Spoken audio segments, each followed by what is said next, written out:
그 620페이지에 620페이지에 사용검사 후 매도 청구라고 있지요. 이거는 책을 먼저 보면 안 돼. 이건 너무너무 어려운 얘기가 나와요. 이게 예를 들어서 만 평의 땅을 롯데건설에서 매입을 해서 아파트를 지어요. 그래서 분양하잖아요. 매입을 할 때 땅들이 소유자가 다 달랐을 거 아니에요. 이렇게 수십 명, 수백 명 됐을 거 아니에요. 그 안에. 그 중에 A라는 사람한테도 다 땅 주인이 있단 말이에요. 땅을 다 매입을 해서 이 땅을 싹 다 밀고 아파트를 지었단 말이에요. 자, 아파트를 다 지었어, 이제. 옛날 땅은 없었을 거 아니에요. 그 안에 있는 땅을 싹 다 밀어버리고 청량을 다시 해서 아파트를 다다다닥 지었으니까. 1000세대를 지었어요. 만 평의 땅에. 그러면 세대별로 동일한 면적이면 10평씩 대지 소유권을 가지고 있지요. 그잖아요. 자, 롯데건설에서 땅을 매입을 해서 이 땅을 매입했잖아요. 아파트 지어서 분양했어. 그리고 아파트 분양받은 사람은 대지권의 목적인 권리는 소유권입니다. 그죠? 땅에 대한 소유권으로서 10평씩 지분을 가지고 있다고. 오케이? 자, 롯데건설에서는 이 땅을 매입을 안 하고 지상권 설정해서 아파트 지어서 분양할 수 있을까 없을까? 법적으로 가능하지. 30년 설정하면 되니까. 그래서 아파트 분양하면 아파트 분양 받은 사람은 땅에 대한 소유권 취득해요? 못해요? 못하지. 지상권만 있잖아. 그죠? 그때는 대지권의 목적인 권리는 지상권이 되는 거예요. 지상권 10평 지분. 오케이? 대지권의 목적인 권리는 소유권에 한하지 않는다고. 그죠? 지상권일 수도 있잖아요. 여기까지 알아들은겨? 너 또 딴 생각 했구나. 너 뭐 했니? 네가 막 긴장 되게 남녀 둘이 있으면서 긴장돼 봐봐. 가슴 떨리고. 이러겠냐? 좀 매력적으로 좀 그래 해봐. 남녀 관계 옆에 딱 있으면 쫙 긴장돼서 막 손 떨리고 막 조마조마 설레고 이래야 되는 거야. 니만 그러면 안 되잖아. 파트너 바뀌니까 너무 좋아가지고. 자, 이렇게 한번 웃자고 하는 거야. 긴장 너 하나도 안 돼. 설레지도 않고. 아, 진짜. 자, 봐요. 다시 한번. 롯데건설에서는 만 평의 땅을 매입해서 아파트 지어 분양할 수도 있고, 법적으로는 땅 주인들 만나서 30년 지상권 설정해가지고 밀어버리고 아파트 지을 수도 있겠죠. 근데 지상권 설정했다가 막 30년 땅 해가지고 30년 뒤에 땅 주인들이 지상권 갱신 안 해주면 그 아파트는 입주자들이 다 털고 철거하고 가야 돼요. 그러죠? 그 땅도 옛날로 원상 회복해줘야 되지. 골치 아프다니까. 안 된다니까. 주로 매입을 한다, 이 말이에요. 자, 땅 다 사가지고 아파트 지어서 분양했어요. 그래서, 자, 땅을 매입한 건 3월 1일, 자, 지어서 분양한, 입주한 건 9월 1일이라. 그렇게 예를 드는 거예요. 6개월 만에 아파트 지었다 쳐요.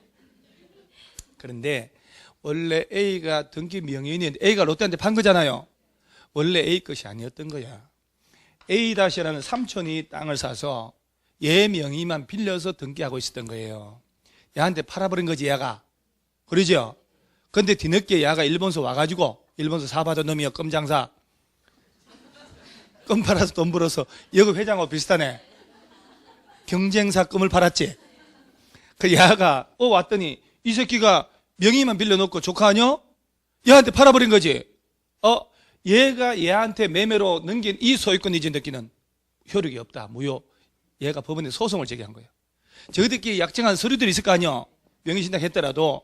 그래서 A-가 A한테 소를 제기해서 이 땅의 소유권을 회복을 해버린 거야. 그럼 어떻게 되겠어요? 10,000평의 땅 중에 얘가 200평이에요. 대지권의 목적인 땅의 일부가 소유자 달라져 버렸지.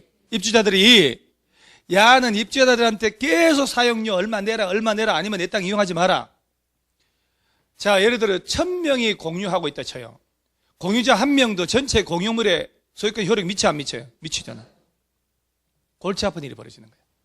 그래서 이런 식으로 원래 땅 주인을 상대로 소송을 해서 소유권 회복한 놈 있죠? 실권리자가 돼버린 놈 아니에요, 이거? 이놈한테 입주자들이 그 땅 200평을 우리 입주자들한테 팔아라. 불안정하다 지금. 이게 매도 청구야. 야, 안 팔겠죠? 안 팔겠지. 그죠? 쉽게 야를 상대로 소송을 할 수 있다 이 말이야. 소를 제기하는 거예요. 그때 입주자들의 4분의 3 이상 동의서 들어가야 돼요. 그래서 소를 해서 승소를 하잖아요. 그러면 전체 땅이 돼버리는 거예요. 그래서 이런 식으로 입주자들이 사용검사 받고 난 다음에 아파트 입주하잖아요. 일부가 땅 주인이 달라져 버릴 수가 있다 이 말이에요. 그럼 그놈을 상대로 땅을 사오는 게 이게 매도 청구예요. 전체 면적 5% 넘어가면 안 돼요. 자, 1번. 주택 소유자들은 잘 그러고 난 다음에 잘 봐야 돼요. 주택단지 전체 대지에 속하는 일부 토지에 대한 소유권 이전 등기 말소 소송 등에 따라 이렇게 됐죠. 이거요. A-가 와서 A 네가 롯데한테 팔은 매매 계약 있죠. 잘못됐다. 소유권 이전 등기 말소해달라. 소를 제기해서 이겼다 이 말이에요. 이놈이. 에 따라 49조에 사용검사 받은 이후에 해당 토지의 소유권 회복원자 실소유자에게 해당 토지를 시가로 팔아달라고 매도 청구. 자, 여기서 나옵니다. 시가, 공시지가. 시가.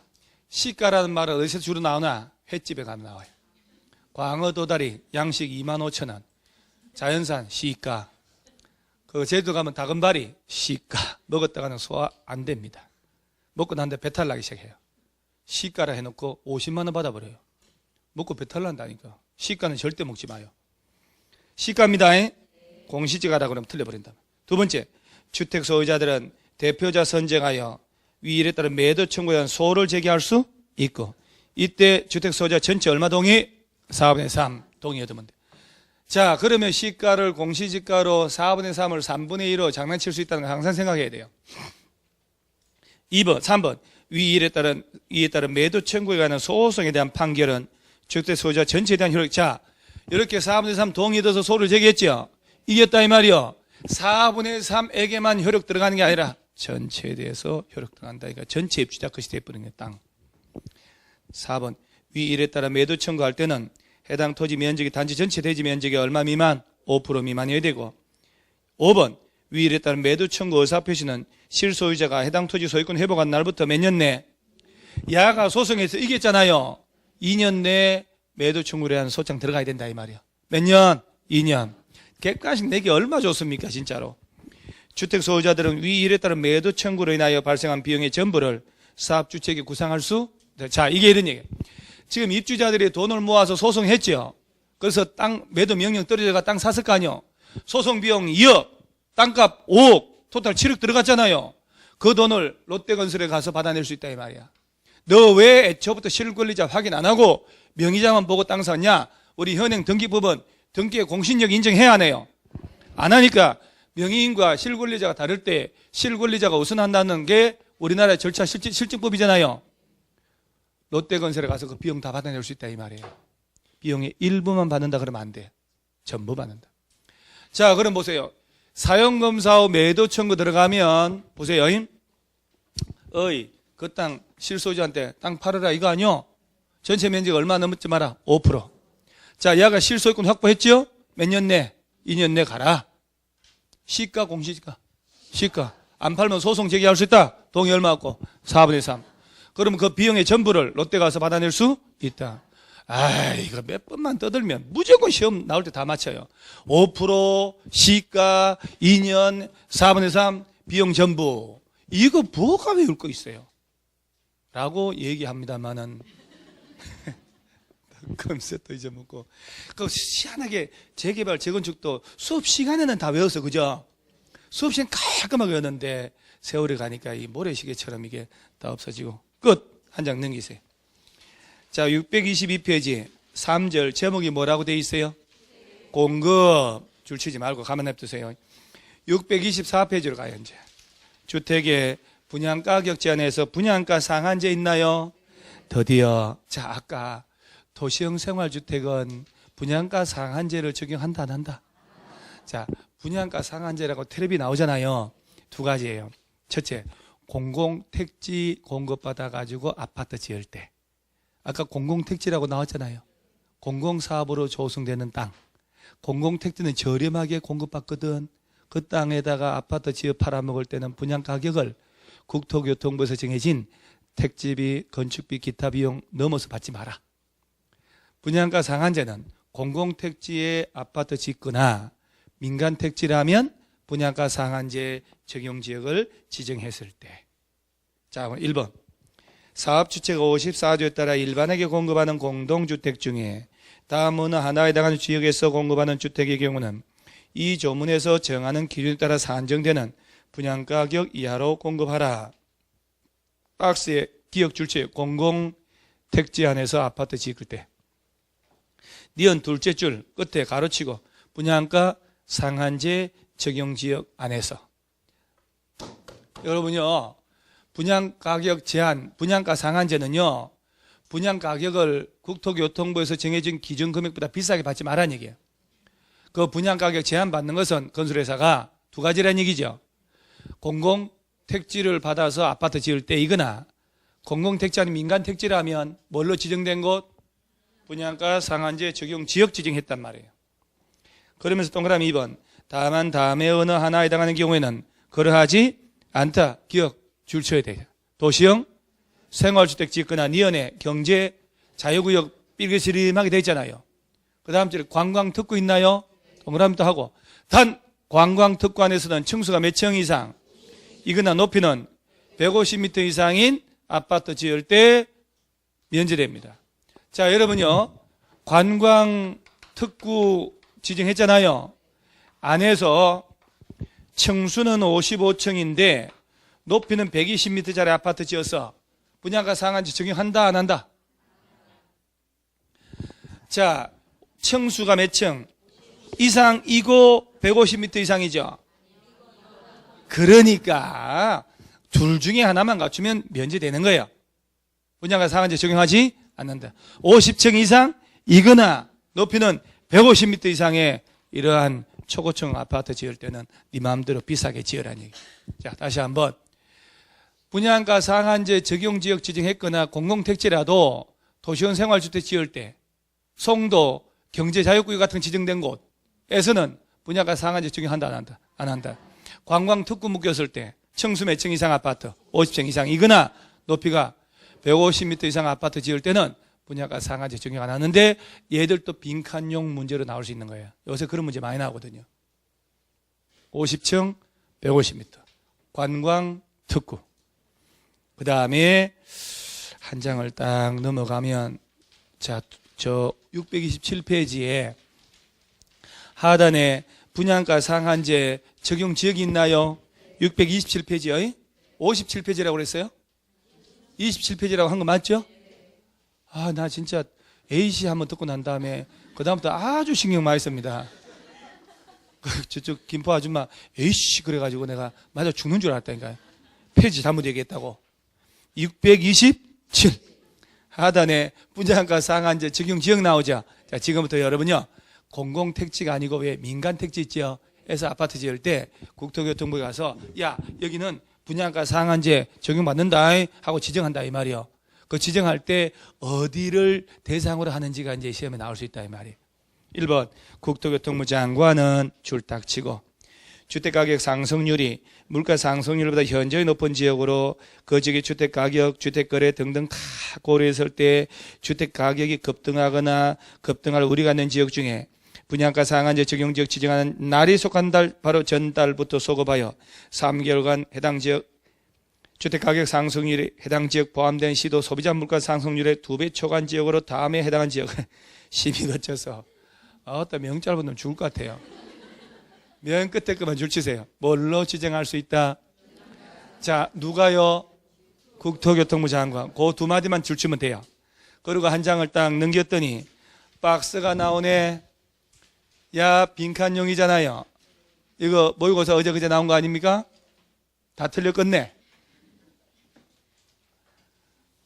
그러면 제가 재밌는 사례를 한번 들어볼게요. 한 장 넘어가고 두 장을 더 넘어가면 세 장까지 넘어가가지고 637페이지 가보세요. 투기 과열지구라고 있나요? 하단 박스 있죠? 기억에 뭐 5대1, 10대1, 30% 감소 이런 말 나오죠? 또 한 장 넘어가면 637페이지 가면 28의 기출문제 있죠? 5대1, 10대 1, 30% 감소, 빈칸용 나왔죠? 그러면 이 문제가 29에도 또 나올까? 그런 법은 없거든. 그러면 628페이지지. 그러죠? 그렇잖아요. 여러분, 출제할 때 항상 기출문제를 검토한다니까요. 그리고 이런 식의 문제들 또 하나 내야지 이렇게 한단 말이지. 그리고 투기과열지구 지정 대상은 작년에 냈는데 올해 또 너무 민망하지 그거는. 그러죠? 자, 지금부터 분양가 상한제 적용지역 대상입니다. 자, 628페이지 맨 위에 기억. 직전으로 소급하여 몇 개월? 12개월간 분양가격 아파트 분양가격 상승률이 물가 상승률의 몇 배? 자, 10월 달에 지정합니다. 쭉 가서 몇 개월? 12달이잖아요. 봐요. 12개월간 12달 아니요? 자, 분양가 상승률이 물가 상승률의 몇 배? 2배. 한번 해보는 거예요. 니은 직전으로 소급할 때 이건 몇 개월? 3개월간 주택 매매 거래량이 전년 동기 대비 얼마 이상 증가? 20%. 자, 10월 달에 지정하는데 과거 몇 개월? 3개월. 작년 같은 기간에 거래량이 20%. 거래량 아니요? 그죠? 20% 증가했잖아요. 자, 12달간 물가 상승률보다 하면 2배. 석 달간 거래량이 팍팍 그러면 20%. 직전으로 소급하여 주택 공급이 있어서 2개월간 해당 지역 공급된 주택 월평균 청약 경쟁률 모두 얼마? 5대1. 국민주택 규모 경쟁률 하면 10대1. 코딱지 10대1이잖아요. 작은 거를 그렇게 얘기하는 거예요. 자, 10월 달에 지정한단 말이에요. 이때는 2개월이잖아요. 자, 일반 경쟁률 얼마? 5대1. 코딱지는 이게 80, 국민주택 85 이하. 그죠? 이 셋 중에 하나에 해당하면 뭘로 지정? 가만히 있어. 앞장 가지 말고. 분양가 상한제 적용지역으로. 누가 지정한대요? 국토교통부 장관만. 투기과열지구는 시도지사도 가능하거든요.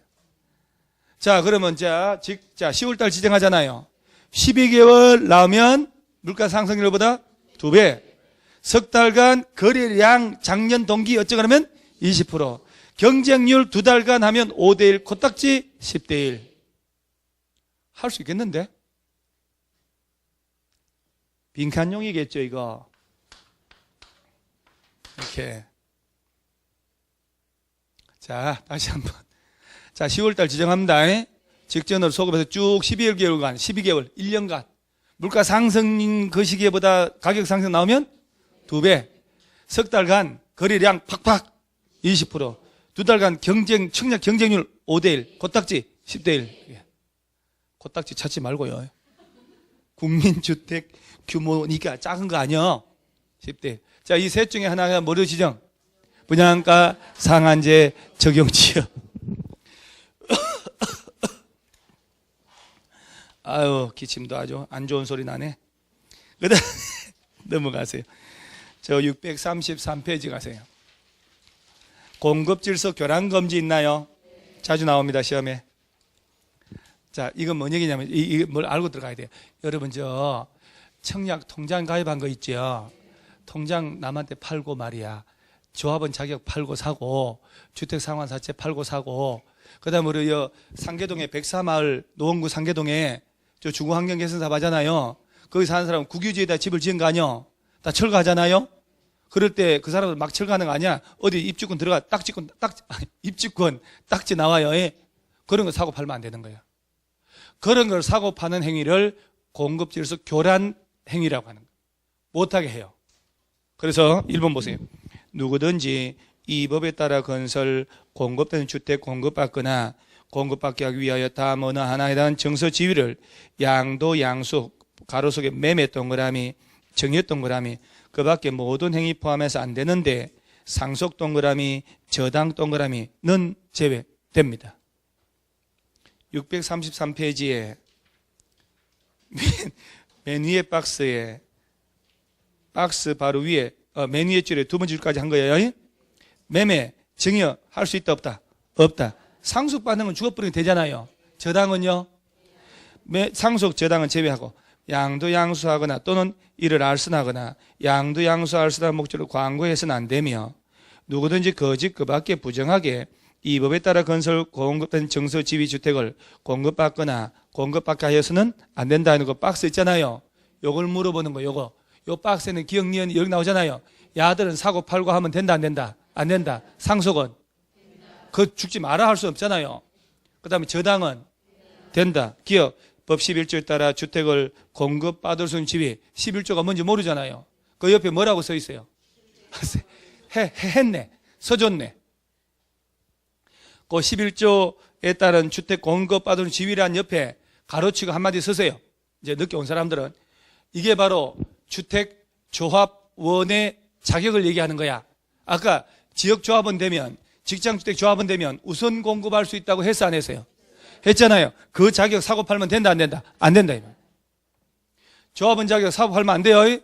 주로 직장은 문제 안 돼요. 지역이 문제지. 그 다음 입주자 저축 통장이죠. 통장 이거 안 된다 이 말이요. 주택상환사채 안 된다. 리얼의 A 시군구에서 발행한 무허가 건물 철거 예정 철거 확인서 이런 거 있죠. 이런 철거민 딱지 얘기야 딱지. 사고 팔고 하면 된다 안 된다? 안 된다. 저당은요. 저기 여러분요. 청약 통장 있죠 여러분. 1,000만 원짜리 예금 가입하고 있잖아요. 2년 지나면 1순위 되잖아요. 근데 이제 1순위 가지고 있다가 1,000만 원짜리 통장 있잖아요 내가 지금. 갑자기 돈이 700만 원 필요해요. 그래서 은행 갑니다. 국내은행 가서 청약 예금 1,000만 원짜리 해약하러 왔어요. 단창구 직원이 물어본다니까. 왜요? 1순위 됐는데 이거 5년 됐구만. 1순위 됐는데 왜 해약해요? 지금 급하게 700만 원 필요해가지고. 그 은행 직원이 뭐라고 한 줄 아세요? 그러면 이 통장 해약하면 아까우니까 이 통장을 담보로 마이너스 통장 만들어줄 테니까 700만 원 빌려 쓰시라고. 이게 저당이에요 저당. 통장 맡기고 돈 빌리는 거. 그렇게 얘기한다니까 진짜? 이런 건 된다 안 된다? 된다고. 매매, 증여 같은 거는 안 되지만 상속, 저당은 이 저당 중요하다니까요. 됩니다.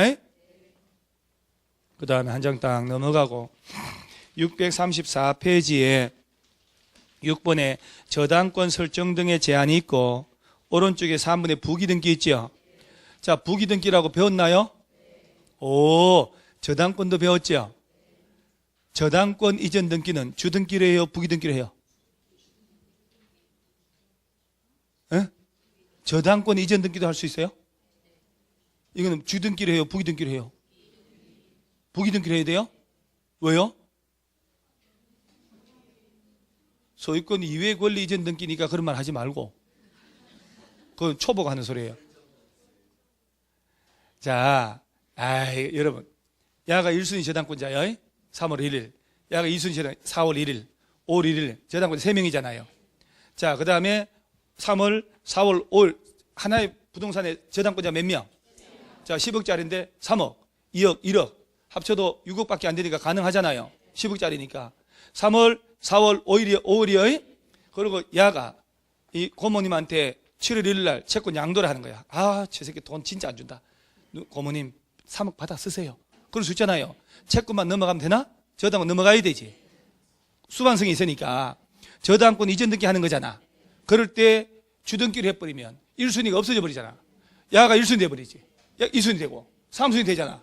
순위가 보존돼야 되지. 주등기에 부기등기를 하는 거야. 3월 1일 날 주등기 했죠. 그러면 6월 1일 날 이전 등기는 부기등기를 하면 부기등기는 주등기의 순위여야 한다라고 돼 있잖아. 고모는 6월 달에 했더라도 3순위보다 늦게 했더라도 그죠? 순위는 주등기가 똑같은 거야. 그래서 부기등기를 하는 거예요. 취지를 알아야 된다니까. 소유권 이전 등기는 부등기를 할 필요 없지. 소유권 넘어가는 시기가 소유권 다 변동되니까 여러 명이 있을 수도 없고 주등기를 하는 거고. 그러면 지금 여기도 뭔가 부기등기 나오고 저당권 나오잖아요. 어려운 게 나오거든 이게. 자, 우리 아파트 시장은 선시공 후 분양이요. 선분양 후 시공이요. 당첨되면 계약금 내잖아요. 그리고 건설할 때 중도금 주잖아. 세상에 이런 세상이 어디가 있어? 말이 안 되지. 제품 만들어 달라고 소비자가 돈을 주는 세상이 우리나라밖에 없다니까. 그러잖아요. 3억짜리 당첨됐으면 계약금 3천만 원 주고 석 달 뒤에 또 들어가고 다 지어놓고 10% 잔금 치르고 내 명의를 등기하거든요. 얼마나 웃기던 제도예요. 노무현 대통령 때 이걸 없애려고 한 거거든요. 끝끝내 못한 게 우리나라 건설회사는 다 재벌, 대기업, 언론을 장악한 건설회사들이거든요. 그러니까 절대 못 건드리게 손대는 거예요. 그러니까 건설회사가 다 짓고 하면 짓고 하면 안전하다니까. 그러죠? 그래서 선 분양 후 시공을 한다는 걸 먼저 이해를 해야 여기 나오는 게 이해가 돼요. 자, 그러면 사업 주체는 착공과 동시에 입주자를 모집할 수 있다. 이때도 30세대 이상만 여기에 해당하는 거예요. 30세대 미만은 건축허가 대상이잖아요. 그것은 통장이고 입주자 모집 다 필요 없어요. 전봇대 막 팔아먹잖아요. 나봉공 빌라, 자녀세대 세계 분양 이런 거 있잖아요. 다 그거예요. 자, 착공과 동시에 입주자 모집할 수 있어요. 그럴 때 입주자를 모집할 때 입주 예정자들은 돈을 미리 주는 거잖아요. 그러죠? 그 중간에 건설회사 부도나서 없어지면 어떡해? 황당하잖아요. 그 아파트 다 짓고 있는데 중도금 80% 들어갔는데 미사일 떨어져 가지고 뭐 난리가 나버려서 그럴 수 있잖아요. 사람은 알 수 없잖아요. 그래서 착공과 동시에 입주자 모집할 때 건설회사 너희들은 되도록이면 대지에 소유권을 확보하라. 소유권을 확보하는데 예외는 냅두고 소유권을 확보했더라도 그 땅에 건저당권이 설정되어 있다면 아파트 지에서 입주했더라도 경매로 날아갈 수 있죠. 날아갈 수 있잖아요. 그래서 저당권 기타 등기 있으면 다 말소시켜라. 그 다음에 중간에 부도나더라도 괜찮게 주택도시보전공사로부터 분양에 보증을 받으라고 돼 있어요. 그러면 선분양하더라도 덜 위험한 거야. 대충 맑게 알아들어요? 그리고 입주자를 모집하는데 입주자 모집할 때는요 공개 모집을 해야 돼. 일간신문에다가. 그래서 모집한다고 공고를 해야 돼요. 제 몇 차 서울시 동시분양 공고 나온단 말이에요. 이 공고 낼 때 시군구에 가서 승인 안 받으면 처벌합니다. 승인 받으려면 신청을 해야 될 거 아니에요? 이 단어 외워야 돼요. 입주자 모집 공고 승인 신청일. 자, 입주자 모집은 알 수 있죠? 모집하려면 신문에 뭐 내라고? 공고 내려면 시군구에 가서 승인 받으려면 신청하는 날. 자, 건설회사는 착공과 동시에 입주자 모집하려면 대지에 소유권 확보했고 건재하고 다 지우라 그랬죠. 분양 보증 받았죠. 그래도 불안하거든. 그래서 입주자 모집 승인 신청했죠. 승인 떨어지면 3억짜리를 A라는 사람이 분양 신청했겠죠. 당첨됐어. 계약금 3천만 원 들어갔단 말이에요.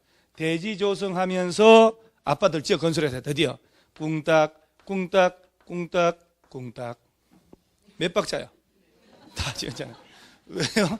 네 박자. 니 노래 한번 할래? 자, 이때 아파트 지을 때마다 너 진짜 유명하다 이제. 카메라 다 놓고 손 한번 들어줘 이렇게. 자, 지을 때 중도금 들어가겠죠. 보통 그렇게 들어가는 거예요. 그러면 3억짜리 아파트를 1000세대 짓는다. 3천억짜리 공사잖아요. 그럼 계약금 10% 들어가고 그 다음에 건설할 때 중도금 들어가겠지. 다 지었다 1000세대. 그럼 어떻게 하는 줄 아세요? 1000세대 건설회사 이름으로 보전 등기를 하는 거예요. 그러니까 등기가 건설회사 이름으로 다 했다가 이전 등기 된다니까. 그래서 세금 다 내야 되는 거예요. 그러면서 입주 예정자리에 잔금을 치르고 그러죠? 소유권 이전을 받는 거거든. 등기 기간 한 60일 준단 말이에요. 자, 그럼 보세요. 건설회사는 입주자 모집한다고 자, 공고를 다 낸다고 승인받아서 신문에 냈겠지. 계약을 했죠. 이제 당첨자 1000명. 아파트 다 지으면서 중도금 다 받았죠. 잔금 10% 남겨놓고 보전 등기하고 이전 등기 한다니까? 이전 등기 할 때 받는단 말이에요. 그러면 건설회사는 잔금만 남은 상태는 90% 돈을 받았죠. 그럼 잔금 10% 300억 빼고 2,700억을 받은 거 아니에요. 건설회사 대표는 땀만 먹는 거예요.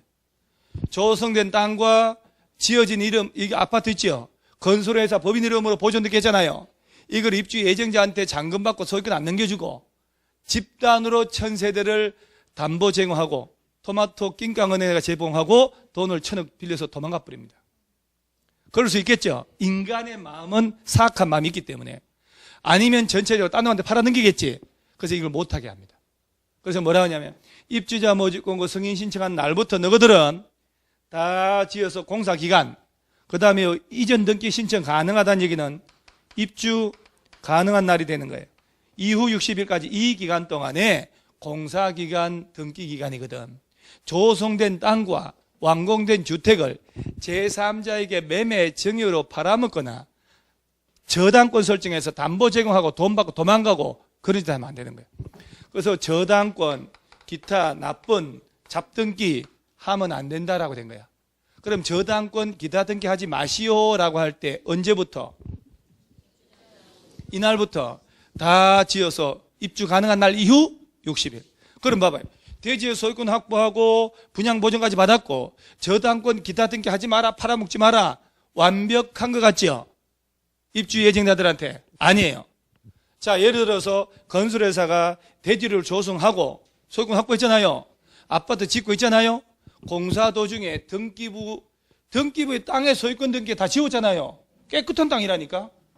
등기부에 아무도 없는 건설회사에다가 자재 납품한 일반 채권자가 있을 수 있죠. 철근을 납품했다니까. 근데 건설회사가 돈을 안 줘요. 그럼 50억 채권 있는데 공사 도중인 땅이죠, 땅. 땅은 있잖아요. 아파트 짓고 있고. 이걸 3월 1일 날 50억 채권을 원인으로 압류를 해요. 그러면 소를 제기하겠죠. 소를 진행하는 와중에 자 9월 1일 날 보전 등기하고 잔금 받고 입주를 한 거예요. 10월 1일 날 승소를 해버렸어. 자 이전 등기하고 압류 등기가 어디가 먼저? 압류가 먼저 되자 땅. 그리고 이걸 바탕으로 소송해서 이겼잖아요. 땅을 경매로 날려버립니다. 입주자들 어떻게 될까요? 보따리 사서 아파트 다 각자 뜯어가지고 이사 가야 될 거 아니요? 아니 맞잖아요. 그래서 뭐라고 하냐면은 사업주체 너희들은 입주자 모집하려면 소유권 등기에 부기 등기 걸어놓으라. 부기 등기는 주등기에 의한다, 순위에 의한다. 그죠? 뭐라고 부기 등기 하냐면 이 토지는 입주자를 모집한 토지이기 때문에 아파트 지으려고 이 땅에 대하여 입주 예정자 동의 안 받고는 이 땅을 매매 증여 등으로 판다든가 압류, 가압류, 가처분 등의 소유권에 제한을 가하는 일체 등기를 못합니다 라고 걸어놔야 돼. 부기 등기 걸려야 이거 승인해줘요. 그래 입주자 모집한다고 광고 낸다는 얘기는 그 땅에 등기부에 부기 등기 걸린 상태란 얘기지. 압류 같은 거 못한다고. 그 이후에 누가 압류했지? 다 무효야, 무효. 누굴 위해서? 입주자가 아니죠. 입주 예정자죠. 아파트 짓고 있으니까 정확한 표현을 해야 되는 거예요. 자, 그 다음에 건설회사가 아파트 다 지었어요. 예. 별 문제 없이 보전 등기 했지. 10시에. 그런데 건설회사한테 돈 받을 채권자가 있을 수 있잖아요. 10시에 보전 등기해서 등기부가 따뜻하게 나오자마자 11시에 압류를 해버린 거야. 200억. 압류 걸어볼 수 있잖아요. 그리고 이전 등기 한 거야. 이전 등기가 먼저, 압류가 먼저. 그러면 이전 등기하고 입주했더라도 압류했기 때문에 주택을 경매로 날리겠죠. 그래서 이 주택에 대해서도 부기 등기 걸어놔야 돼. 보전 등기 하자마자 새 집이잖아요. 보전 등기 해야지. 보전 등기 하자마자 동시 신청으로 이 주택은 소유권 보전 등기에 맞춘 주택이므로 입주 예정자 동의 안 받고 매매 증여로 팔거나 압류 등의 소유권의 제한을 가는 일체 등기 못한다. 걸어야 돼. 등기부 개설되자마자 부기 걸려버려. 그럼 누가 압류했더라도 전부 무효야. 무슨 말인지 알아들어요? 이게 선분양 후 시공 때문에 이런 제도가 있는 거야. 다 지어서 팔면 깔끔하게 다 없어도 돼요. 그러죠? 자, 그러면 이제 덜 이해하면 634회 책 보면 되겠지 뭐. 6분의 1번 사업 주체는 주택건설 사업에 의하여 건설된 주택 대지에 대하여는 자 입주자 모집 공고 승인 신청일 줄쳐야 되겠네. 이후부터 입주 예정자가 그 주택 대지에 소유권이든 등기 신청할 수 있는 날 가로치고 입주 예정자에게 통보한 입주 가능한 날 이후 며칠? 60일 동그라미도 60일 까지 기간 동안 입주 예정자 동의 없이 다음에 어느 하나에 해당하는 행위를 하여서는 안 된다. 1번 주택 대지에 저당권 가등기 담보 설정하거나 전세권 지상권 설정하거나 매매 증여 등으로 처분하는 거 된다 안 된다? 안 된다. 언제부터?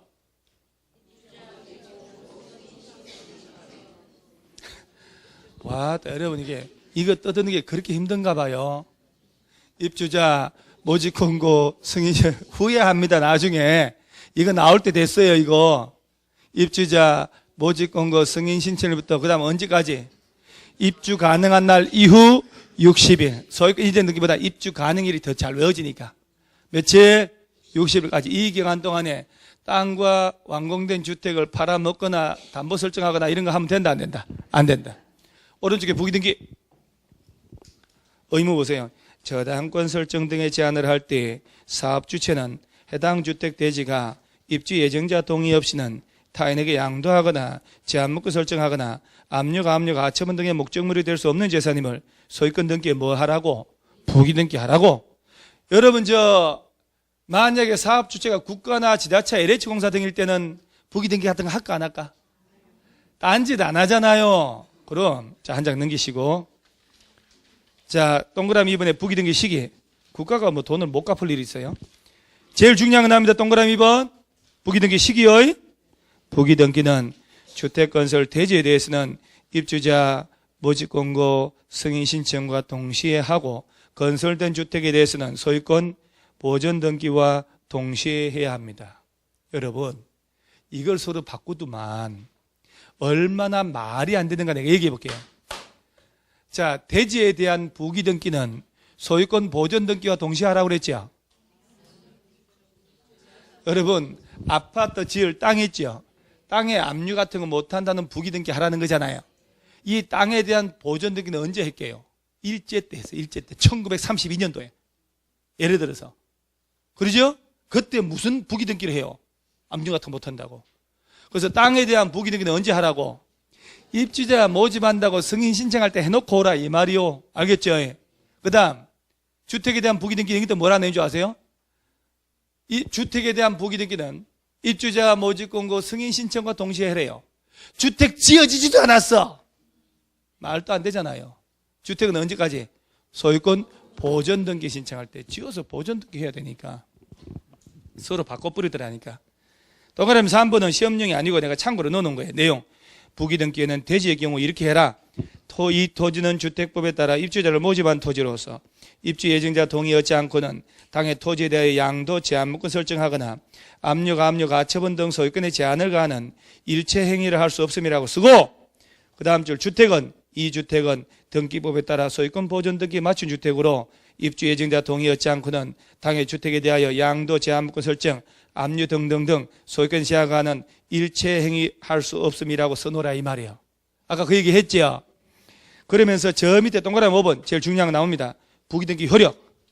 부기등기 이후에 해당 대지 주택을 양수하거나 제한목권 설정받은 경우나 압류, 가처분 등의 목적물을 했다. 그 효력은 무효로한다. 그러니까 여러분들이 건설회사가 아파트 짓고 있지요. 건설회사한테 받을 돈이 있어. 그거 지었고 있는 땅에다가 압류해봐야 소용이 있다 없다? 없어요. 아파트 짓자마자 보존등기 할 거 아니에요? 그리고 딱 등기소 기다렸다가 압류해서 소용없다 이 말이에요. 무효. 자, 저당권 기타 등기 언제부터 하지 마라? 이거 지우니까 가슴 한쪽이 무너지는 것 같죠? 해가지고 이게 입주자 모집권고 승인 신청일부터 입주 가능한 날 이후 60일 이 기간 동안에 땅과 주택을 팔아넘기거나 등등 하지 마라. 대지의 부기등기는 언제까지 하라? 입주자 모집권고 승인 신청과 동시에 하라. 건설된 주택은 소유권 보존 등기와 동시에 부기등기 하라. 이렇게 됩니다. 복습 안 하면 허방이에요. 아휴, 이제 어려운 거 다 끝났네. 자, 오른쪽에 투기과열지구 있지요? 우리가 호기심 많은 거 아닙니까, 이거? 자, 아까 물가 상승률 2배, 20%, 5대1, 10대1 있었죠? 이런 데를 대상으로 지정하는 게 뭐요? 분양가 상한제 적용 지역. 누가 지정해요? 투기과열지구는 아파트 당첨되면 당첨된 분양권을 못 팔게 하는 거예요. 자, 1번 누가 지정해보세요. 지정권자, 국토교통부 장관 또는 시도지사. 아이고, 시도지사 나오네. 그죠?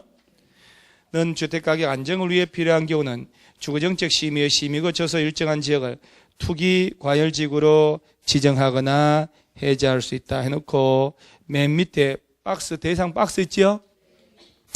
좀 작년에 좀 나와가지고 좀 기면 빠지는데, 기억. 주택 공급이 있었던 직전 2개월간 해당 지역 공급되는 주택 청약 경쟁률 얼마 초과? 5대1. 그다음 코딱지는 10대1. 그 뭐 경쟁률 5대1, 10대1은 기본이네요. 예? 이건 틀릴 게 없네. 니은에 가 주택 분양 계획이 직전으로부터 얼마 이상 감소돼 가지고 30%에서 감소돼 가지고 공급이 위축될 우려가 있는 곳을 대상으로 한단 말이에요. 30%, 5대1, 10대1 그것만 알면 되거든. 자, 그다음 한 장 넘어가면 자잘한 것들은 좀 나중에 해도 되고요. 저 639페이지는 또 조정 대상 지역이라고 있나요? 자, 일단 이거는 시험용으로 조금 내기 좀 불편한 곳인데 일단 한 장 넘어가면은 641페이지에 박스 하나 있죠. 조정 대상 지역 묶였을 때 전매 제한 나오잖아요. 그 가 과열지구 나 위축지구 해놓고 일단은 그 밑에 당구장 표시 하나 있을 거예요. 전매행위 제한기간 조정지역이란 해가지고 수도권에 1지역, 2지역, 3지역이 있지요. 자, 그러면 조정 대상 지역이 1지역은 어디냐? 강남, 강동, 서초, 송파, 과천. 목동은 신정도 안 들어가네요? 안 들어가잖아요. 1지역은 아니에요? 강남, 사구하고 과천이잖아요. 야가 조정지역, 대상지역을 묶이면 저 위에 1지역에서는 내 명의로 당첨돼서 등기할 때까지 못 팔아. 이건 여러분 참고로 야는 시험용이 아니고 하도 뉴스 나오니까 내가 얘기를 하는 거예요. 혹시 나중에 부동산 실무할 때 필요할까 봐. 그 다음 두 번째는 어차피 합격할 거잖아요. 내가 뭘 다 합격하였구만. 특별한 하자가 없으면. 왜요? 여러분 웃는 의미가 그 하자가 날 수도 있어. 아니 중간에 이제 다쳐가지고 병원에 가서 시험 못 본다든가 그런 거 있잖아요. 해외 지사장으로 남편 발령받아 따라간다든가 이런 경우 질병치료 해외 이주 등으로 시험 못 보는 사유. 이 지역은 서울시 전체하고 성남이네 분당 우리 양천구 이런 데는 이 지역이네요. 그러면 저 위에 이 지역은 당첨되고 1년 6개월간 못 파는 거야. 오케이? 이런 거 그냥 참고로 보는 거. 이건 시험 내기 불편해요. 못 내요. 자, 그럼 다시 앞으로 가서 조정 대상 지역은 누가 지정하냐면 639페이지에 가로 3번의 1 국토교통부 장관은 다음 지역으로 일정 기준 충족하는 지역을 심의 거쳐 조정 대상 지역으로 지정할 수 있는데 그 지정 대상 박스 2개 있지요. 전혀 구체적인 숫자가 하나도 없어요. 안 냅니다. 자, 그럼 한 장 넘기시고 드디어 640페이지 하단에 주택의 전매행위 제한 있죠? 여러분 저 주택을 분양권을 전매를 못하는 게 투기과열지구, 조정대상지역, 그 다음 분양가 상한제, 적용지역 아파트를 받았을 때요. 그럼 시험에는 주로 투기과열지구 위주로 냅니다. 원칙, 사업 주체가 건설 공급하는 주택 또는 주택 입주자로 선정된 지위로 다음 어느 하나에 해당하는 경우는 최장 10년 내 범위에서 대통령령으로 정하는 다음 기간 지나기 전에는 그 주택 지위를 전매, 매매 동그라미, 증여 동그라미 안 돼요. 안 되는데 상속은 제외. 괜찮아요? 죽어나가면 다 허용됩니다. 상속은 제외하고 하거나 전매할 수 있다 없다? 없다. 맨 밑에 박스 보세요. 투기과열지구 묶였죠? 투기과열지구에서 건설 공급되는 입주자로 선정된 지위는 입주자 모집하러 최초로 주택 공급 계약 체결이 가능한 날, 계약 체결한 날, 가능한 날부터 해당 주택에 대한 소유권 이전 등기일까지 기간 동안 못 판다 이 말이야. 이 경우 그 기간이 5년 초과할 때 전매 제한 기간은 몇 년으로 하고? 자, 우리 양천구가 목동 양천구 투기과열지구입니다. 자, 손님이 왔어요. 투기과열지구가 묶였죠. 얘는 누가 지정해요? 시도지사도 가능해요? 아니죠. 시도지사는 아니죠. 어째 이런 일이 돼요가 아니라 지정할 수 있어요. 돼요 안 돼요가 아니고 국토교통부 장관 또는 시도지사라고 얘기했구만. 이때 장관이 지정할 때 시도지사 의견 들어야 되고 시도지사는 장관하고 협의를 해야 되거든. 자, 그러면 양천구가 투기과열지구 묶였죠? 그럼 언제부터 당첨된 분양권을 못 판다? 이거 여러분 진짜 현재 투기 왈지구라니까 손님하고 얘기해야 될 거 아니요. 언제부터라고 그러면 어디 갈 건데요? 그래 이렇게 얘기해가지고 상대방 알아들을까요? 언제까지? 쭉 평생 환갑할 때까지. 자, 뭔가 늘상 얘기하지만 우리 공법은 하나하나 배울 때는 고통스럽지만 현장에서 써먹는다는 느낌 들죠? 텔레비 나오죠, 텔레비에. 자, 사업 주체가 양천구 신정동에 1000세대 입주자 모집했어요. 그 중에 갑이 당첨됐습니다. 자, 3억짜리 당첨되면 3억은 너무 야가다. 목동인데. 뭐 6억이라고 그래요. 6억도 좀 야간 감이. 그러면 당첨되면 계약기간 이틀 줍니다, 보통. 자, 3월 1일, 2일 이틀간 계약금 10% 가져와서 계약합시다. 이렇게 통보가 와요. 계약하겠죠? 그럼 갑은 언제부터 못 판다? 계약 체결한 날이요? 가능한 날이요? 그러지. 3월 1일 날 이때 계약 체결이 가능한 날이잖아요. 이때부터 못 팔아. 그래서 계약을 하고 공사하는데 중도금 들어가겠죠?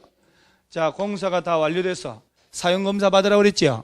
그리고 건설회사를 보존 등기 할 거 아니요? 그러면서 잔금 10% 주고 여기서 갑에서 그 다음에 소유권 이전을 받을 거 아닙니까? 그러죠? 내 명의로 등기할 때까지 못 판다 이 말이에요. 이게 바로 입주 후 전매 가능이란 말이 여기서 나오는 거예요. 자, 1년 6개월 만에 잔금 치르고 내 명의로 등기했어요. 팔 수 있어 없어요? 여러분, 투기과열지구 제도는 당첨된 분양권을 못 파는 제도예요. 1년 6개월 만에 내 명의로 등기했죠. 분양권이요, 나의 집이요? 그러지요. 뭐가 두려워서 못 팔아요? 분양가 상한제 있지요. 걔는 당첨돼서 등기하고도 3년간 못 판다, 4년간 못 판다, 5년간 못 판다고 돼 있다고. 그것은 등기하고도 그 기간 채우란 얘기고, 야는 등기만 하면 팔 수 있다. 그런데 건설회사가 6년째 짓다가 말다가 아직 등기 안 해줘요. 분양권 팔 수 있어 없어요? 있다고. 5년 넘었어도 등기 안 해주죠. 5년 넘어 제한하지 마라. 5년 지나면 팔 수 있다. 팔려? 안 팔리지. 인기 없다는 얘기잖아요. 다시 한번 얘기합니다. 투기과열지구 묶였죠? 그러면 당첨된 사람은 계약 체결한 날부터 가능한 날부터 잔금 치르고 내 명의로 뭐 할 때까지 등기 입주할 때까지 못 판다. 등기 안 팔 수 있어 없어요? 있다고. 등기 안 하더라도 5년 넘어가면 자유롭게 팔 수 있다. 5년 넘게 제한하지 말라는 얘기. 콜? 자, 아까 건설회사가 선분양 후 시공하죠. 그럴 때 대지 아파트 지을 땅에 압류 같은 거 못 한다고 부기 등기하라고 그랬죠. 언제까지?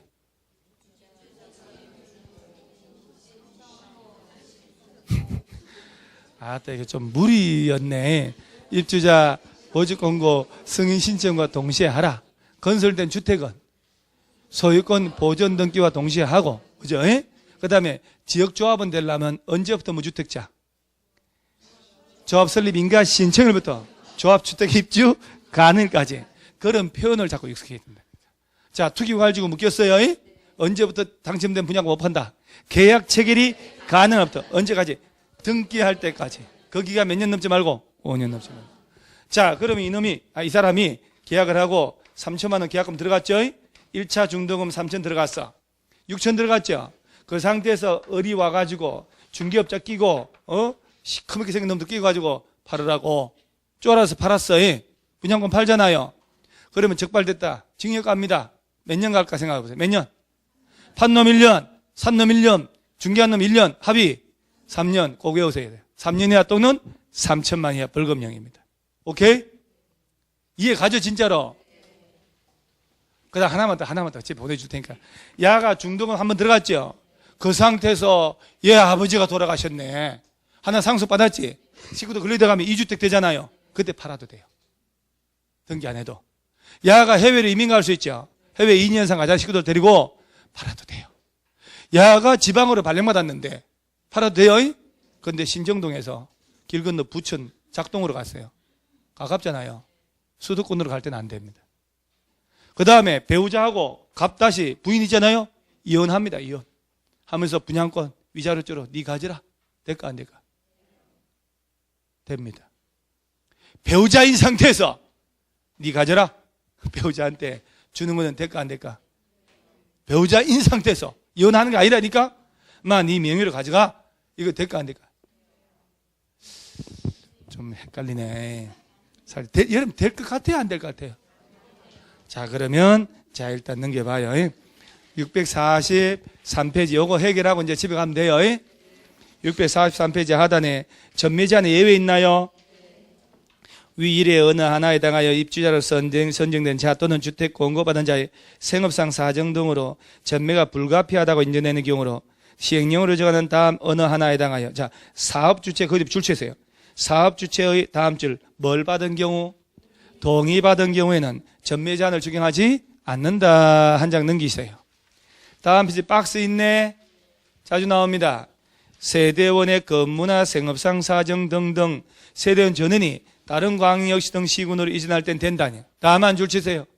수도권으로 이전하는 경우는 뭐하고? 안 됩니다. 수도권이 아닌 지방으로 갈 때만 팔 수 있습니다. 그때도 사업주체 동의 얻어야 돼요. 좀 전에 동의 얻으라고 그랬잖아요. 상속으로 취득한 주택으로 전원 들어가거나 전원 해외로 가거나 몇 년 이상 체류? 2년. 이혼하면서 입주자로 선정된 지위주택을 배우자한테 주는 것 됩니다. 자, 이혼 안 하고 배우자 정이 남았죠? 구궁 시옷 줄 쳤잖아요. 시옷 안 쳤나요? 이거 처음이에요? 혼자만 안 쳤다고 어찌 목소리 큰지. 입주자로 선정된 지위 또는 주택의 일부를 배우자한테 뭐 하는 거? 증여하는 것 되는 겁니다. 명의 달라 하세요. 애들은 아빠한테 뭐든 거 한 거 있잖아요. 등기고 뭐든 다 여러분 명의로 옮겨, 자동차부터 다 옮겨 놓으세요. 남학생 여러분 절대 옮겨주지 마시고. 서류상 내 거 아니면 전부 힘 빠져서 안 돼요. 그래서 배우자 증여도 돼요. 끝. 자, 한 장 넘어가면 646페이지에 리모델 나오죠. 여러분 아까 리모델 조합 만들 때 있죠. 누구한테 설립인가 받아요? 리모델 조합? 시장군수구청장. 그때 조합 만들 때 구분소유자 동의 얻었나요? 동의 받아야 돼요? 자, 단지 전체 할 때 전체 구분소유자 동의 얼마? 3분의 2. 동별은? 3분의 2가 과부됐다 뭐 기억나네. 동만 하면 3분의 2. 지금부터는 조합이 리모델 허가받을 때 동의가 또 나와요. 자, 아파트 리모델 두 가지 아셔야 돼요. 리모델한 방법. 입주자 대표회의 이름으로 할 수 있어요. 그때 전원 동의 얻어야 돼요. 불가능합니다. 그래서 리모델 조합을 만드는 거예요. 리모델 조합 만들었죠. 그러면 전체 75%, 동별 50% 동의 얻으면 리모델 한다고 허가받을 수가 있어요. 드디어 75%가 나옵니다. 자, 그걸 허다 그 중에 동그라미 2번 보세요. 1번에 가로 1 동그라미 2번 있나요? 리모델링 허가 쪽에요. 동그라미 2번 찾아보세요. 있나요? 저 끝에 리모델링 주택조합이나 소유자 전원 동의받은 입주자 대표회의가 시군구 허가를 받아 리모델링 할 수 있다. 누구한테 허가? 시군구. 3번 리모델링에 동의한 소유자는 리모델링 주택조합이나 입주자 대표회의가 시군구청장에게 자 허가 신청서 제출하기 전까지 서면으로 동의 처리할 수 있다 없다? 있다. 허가 신청서 제출해버리면 처리할 수 있다 없다? 없다. 그 전까지는 처리할 수 있다. 오른쪽으로 가요. 리모델 허가 기준 박스 있죠? 나번 보세요. 나번. 리모델링 주택조합인 경우 다음 사항 적혀있는 결의서에 단지 전체 리모델 할 때는 단지 전체 구분 소유자 얼마? 75% 이상 동의. 동별 구분 소유자의 50% 이상 동의 받아야 하고 다음 줄 동을 리모델 할 때 구분 소유자 얼마? 75% 동의 얻으면 돼요. 답은 입주자 대표의 이름을 할 때는 다음 사항 적혀있는 결의서에 단지 전체 전원의 동의 얻어야 리모델 허가해 줍니다. 자, 주택법 진짜 양 많아요. 그죠? 냉면집 가서 양 많은 거 시킨 거 있어도 이렇게 왜 이렇게 양 많은 주택법 주세요. 자, 리모델 할 때 일단 조합 만들어야 돼요. 조합 만들 때 동의가 있고 자, 조합 설립 인가 떨어지고 몇 년 내 리모델 허가 신청한다고 그랬어요, 아까?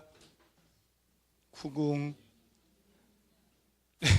우리 주택조합 종류 몇 가지? 지역, 직장, 리모델. 자, 지역, 직장은 조합 설립 인가 떨어지고 몇 년 내 사업계획 승인 신청? 2년. 리모델은 2년 내 리모델링 허가? 2년. 자, 조합 만들 때, 자, 전체 한다. 구분 소유자 얼마? 3분의 2. 동별, 과반수. 동만 하면 3분의 2. 자, 리모델 허가 받을 때는요, 단지 전체 한다. 전체 75%. 동별 50%. 자, 이게 웃기잖아요. 조합 만들 때는 동별 과반수래매요. 그러죠? 리모델 조합 이름으로 리모델 허가 신청은 50%래매요. 하나 버리고 가야지. 버려야지. 50%라니까요. 과반수고? 아니, 100명 중에 과반수는 몇 명? 51명. 50%는 50명인데 하나 버리고 와야 된다. 그렇게 해야 외워진다니까. 조합 만들 때는 과반수. 리모델 허가 받을 때는 50% 하나 길에 버리고 와야 돼. 남매 둘이 구박받다가 산으로 쫓겨나가지고 빵 쪼가리 버리면서 가가지고 집 찾아왔다며요. 버리고 와요, 한 놈. 자, 그 다음에 동별 리모델 할 때 동은 3분의 2잖아요. 자, 만약 리모델 허가는 75%. 75%가 이렇게 그대로 외워야 돼, 이거. 여러분요, 75%, 50%라는 단어는 리모델 조합이 리모델 허가 받을 때요, 75%, 50% 리모델 허가. 그러면 우리가 공법상 모든 동의를 한눈에 다 보고 싶지 않아요? 그래서 뒷감당 어떻게 하려고요? 고래가 그거 딱 모아서 딸딸딸딸 외우면 될 거 아니에요. 문장으로 외워야 되는 거예요. 자, 다시 한번 리모델 조합이 리모델 허가 받아야 되잖아요. 리모델 허가 받을 때, 자, 단지 전체 한다. 전체의 75%, 동별 50%. 동만 하면 75%. 아이고, 다 끝났네. 자, 그 다음에 649페이지에 한 줄만. 3번. 정축형 리모델링의 안전진단 있나요? 여러분, 아까 정축하는 리모델이 있었죠? 세대별 전용 면적 얼마까지 늘어난다? 30%. 요건 덜 받고 세대수 늘릴 수 있지? 15%.